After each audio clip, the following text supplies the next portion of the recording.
Hello everyone, this side मानवी मिश्रा। और आज हम कर रहे हैं मुगल आर्टिस्ट के टाइटल्स जो मुगल पीरियड में आर्टिस्ट को टाइटल्स दिए गए थे उसके बारे में बात करेंगे। प्लस ये मुगल आर्ट करने के बाद आके देखना, ठीक है। मुगल पेंटिंग्स अगर आपने कवर कर ली होगी, मैं सपोज कर रही हूँ कि आपने ये कवर कर लिया होगा एंड उसके बाद आए होगे। अगर किसी ने नहीं किया है तो मैंने मुगल पेंटिंग पे पहले ही अपलोड कर रखी हैं वीडियोस एनसीईआरटी से रिलेटेड। पहले आप वो देखना, उसके बाद यहाँ पे आना। यहाँ पे अभी हम मुगल टाइटल से स्टार्ट कर रहे हैं। इसके बाद इसके एडिशनल फैक्ट्स के ऊपर बात करेंगे जो UGC NET, RPSC, D triple S B, KVS, NVS, EMRS, इनमें पूछा जा सकता है, ठीक है। ऐसे और भी जो टीचिंग रिलेटेड एग्जाम्स है ना, प्लीज उसका ध्यान रखना, उसमें आ सकते हैं, ठीक है। तो अब बात करते हैं हम। और पीछे से प्लीज ये जो हॉर्न बजता है ना उसको इग्नोर कर देना, क्योंकि मैंने बहुत कुछ कर लिया बट वो आवाज नहीं जा सकती, तो हम बेटर उसको इग्नोर करेंगे and we will just focus on what we are doing. तो हम अब बात करते हैं किसके, अकबर के पीरियड की। अकबर के पीरियड की जब हम बात करते हैं ना, तो हमारे पास आर्टिस्ट आते हैं रूरल पेंट में, कि जो रूरल एरियाज वगैरह कैसे कौन सबसे अच्छा दिखा सकता था, तो वो थे मीर सैयद अली, ठीक है। और जो सेपरेटेड एक्साइल्ड पेंटर थे वो किसको कहा गया, फिर दोबारा से इन्हीं को कहा गया था कि इनको एक्साइल किया गया था, इनको सेपरेट कर दिया गया था। इनका ही नाम है मीर सैयद अली और इनको ही ये वादी मिली हुई है। जब हम बात करते हैं कि नादिर उल मुल्क किसको कहा गया है, तो हम फिर से कहेंगे मीर सैयद अली को कहेंगे। और अब आती है बात हमारे एनिमल पेंटर या शीरीन कलम स्वीट पेंटर। इन दोनों को कौन जाना जाता है इन नाम से, तो वो है अब्दुल समद, ठीक है। कहाँ से थे ये, शराजी से थे, ठीक है। फिर आता है कि म्यूरलिस्ट किसको माना गया है अकबर के टाइम पे, तो वो आते हैं हमारे Daswan. Still life painter, still life रेटर बासवन को माना गया। इन लोगों की पेंटिंग्स थी इन चीज़ों में और इनको ये अच्छी तरीके से दिखा सकते थे, इसलिए इनका नाम है। ओब्लिक या डायगोनल पेंटिंग, इसको एक और नाम दिया जाएगा, नीचे आएगा, मैं बताऊंगी। इसमें भी बासवन को ही कहा जाता है। बर्ड पेंटर किसको कहा गया है, मिस्किन को कहा गया है। पर्शियन पेंटिंग इमिटेटर, कौन इसको कॉपी कर पाता था, कॉपी पेंट कर सकता था इसकी, तो वो है नन्हा। फिर ये सबको पता है पोएट्स फेवरेट कौन है, हमारे बीरबल है। फिर बात आती है कि हमारे फर्स्ट स्पेशलिस्ट पेंटर कौन है। फर्स्ट स्पेशलिस्ट पेंटर हमारे दसवंत है। फिर आता है जारी कलम फाइन आर्ट आर्टिस्ट, किसको फाइन आर्ट नहीं था, ये फाइन पेन था, ये पेन है, इसको करेक्ट कर लेना। फाइन पेन आर्टिस्ट किसको कहा गया है, ये हम इसको पूरा लिखना, मैं शॉर्ट में लिख रही हूँ, स्पेस कम है इसलिए। मोहम्मद हुसैन कश्मीर, इनको कहा गया है, ठीक है। ये मैंने ऊपर कराया था, यहाँ पे बता रही है डायगोनल कॉम्पोजिशन के लिए कौन पेंटर माना गया है, ये फिर से हमारा पासवान को माना गया है, ठीक है। अब आ जाते हैं हम जहांगीर के स्कूल में। ये छोटा टॉपिक है पर ये टॉपिक इंटरेस्टिंग भी था और ज़रूरी भी था, इसलिए मैंने ये कवर कराया कि जहांगीर के कोर्ट में कौन कौन से आर्टिस्ट थे और उनको क्या क्या उपाधियाँ, 30 टाइटल्स आर बेसिकली द उपाधियाँ गिवन टू देम, ठीक है। तो अब बात आ जाती है कि हमारे उनके टाइम पे नादिर उस जमान किसको कहा गया था, उसका अबुल हसन को कहा गया था, ठीक है। सिंबॉलिक पेंटर कौन थे? फिर से यही थे। कौन थे? अब्दुल हसन थे, अबुल हसन थे। उसके बाद आता है कि एनिमल और बर्ड पेंटिंग यहाँ पे कौन सबसे अच्छी करता था? यहाँ पे ये उस्ताद मंसूर,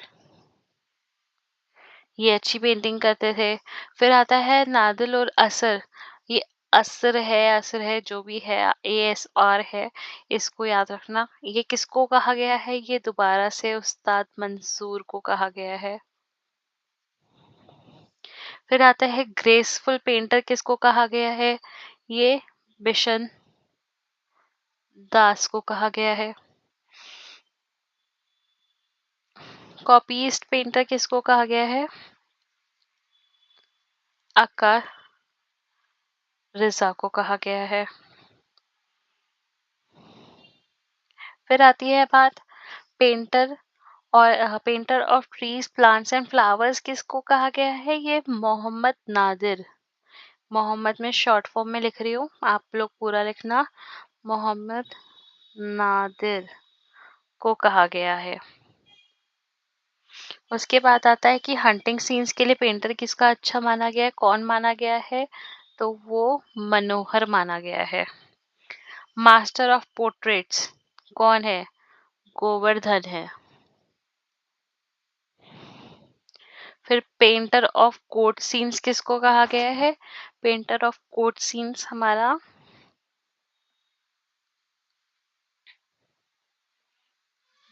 मनोहर को कहा गया है। फिर आता है कि मिनिएचर पेंटिंग का स्पेशलिस्ट कौन था? ये था फारूक बेग। फारूक बेग को हम एक और जगह पे पढ़ते हैं, ठीक है। इनका थोड़ा सा जानो, मैं बताती हूँ इनका, क्योंकि ये थोड़ा सा इम्पोर्टेंट आर्टिस्ट इसलिए भी है क्योंकि ये दो जगह पे आपको मिलेगा। एक तो ये आपको मिल रहा है मुगल पेंटिंग्स के टाइम पे स्कूल में, और दूसरे ये आपको मिलेगा डेक्कन स्कूल में। क्यों मिलेगा ये बताते हैं। यहाँ पे आपने पढ़ा कि ये जहांगीर के अंदर थे, तो जहांगीर अगर आप देखोगे जितने भी हमारे राजस्थानी, मुगल, इसके पहले डेक्कन, पहाड़ी, पहाड़ी लेट है, बट ये सारे ना 16th से 19th के बीच में ही हो रहे हैं। कोई पहले है, अर्ली 16th में स्टार्ट हो रहा है, लेट 19 में खत्म हो रहा है, कोई बीच में स्टार्ट हो रहा है, मतलब समवेयर के आसपास की है। तो कहीं ना कहीं मुगल और डेक्कन भी कंटेम्प्ररी हुए थे, जहाँ पे क्या होता है कि एक पोर्ट्रेट की बात होती है जो फारूक हुसैन का फारूक बेग का बहुत इम्पोर्टेंट पोर्ट्रेट है, और वो हमें डेक्कन शैली में मिलता है। क्यों?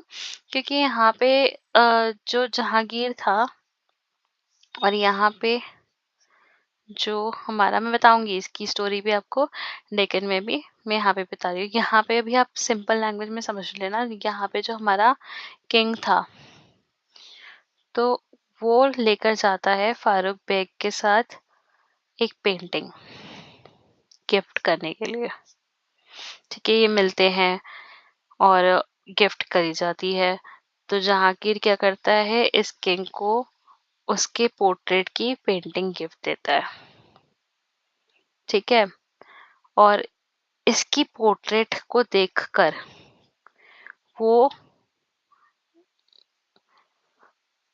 वो ऑफर करता है फारूक बेग को कि आप मेरे कोर्ट में आके पेंट करो, ठीक है। यहाँ क्योंकि जहांगीर होता है साथ में, तो यहाँ तो वो कुछ बोल नहीं पाता, ठीक है, मना करता है। लेकिन बाद में क्या करता है, जब बाद में टाइम मिलता है या जैसे भी होता है, बाद में जाके ये इसके कोर्ट में आ जाता है और फिर इसके साथ काम करता है। तो फारूक दो जगह इसलिए आता है, एक तो मुगल में पढ़ोगे, एक डेक्कन में पढ़ोगे। ये है इसकी स्टोरी, ठीक है। तो ये याद रखना फारूक बेग कौन था और हम क्यों इसके बारे में पढ़ रहे हैं, थोड़ा सा एडिशनल। बाकी रही बात जून में है आपका यूजीसी नेट का एग्जाम, ठीक है। इसको लेकर मैं सीरीज लेकर आऊंगी अब वेस्टर्न पे, जिसको भी वेस्टर्न आर्ट पढ़ना है वो पढ़ना। इंडियन आर्ट कवर करूँगी,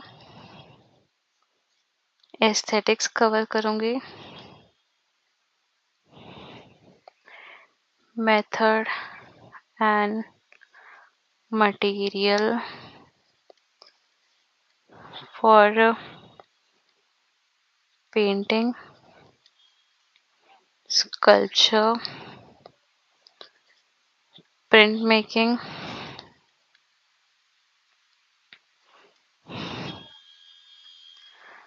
अप्लाइड आर्ट आपका ये कवर करूँगी। इसके साथ में आपका फोटोग्राफी कवर करूँगी, ठीक है, और आइकॉनोग्राफी, ठीक है।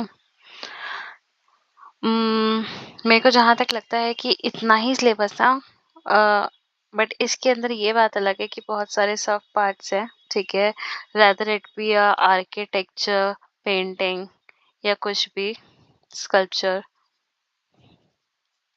हम इन सब पे बात करेंगे, ठीक है। तो रही बात इसकी, हम सारे कवर करेंगे। तो जिन जिनको प्रिपेयर करना है, क्योंकि यही जनरली सिलेबस होता है और इसी सिलेबस से आपके चाहे वो DSSS हो, EMRS हो, KVS हो, NVS हो या RPSC हो या बिहार का हो, यूपी का हो, कहीं का भी हो, सिलेबस इसके आसपास ही घूमता है। बस वो वेस्टर्न या तो इंक्लूड करते हैं, एक्सक्लूड करते हैं, ऐसे करके डिफरेंशिएटेड होता है सबका सिलेबस।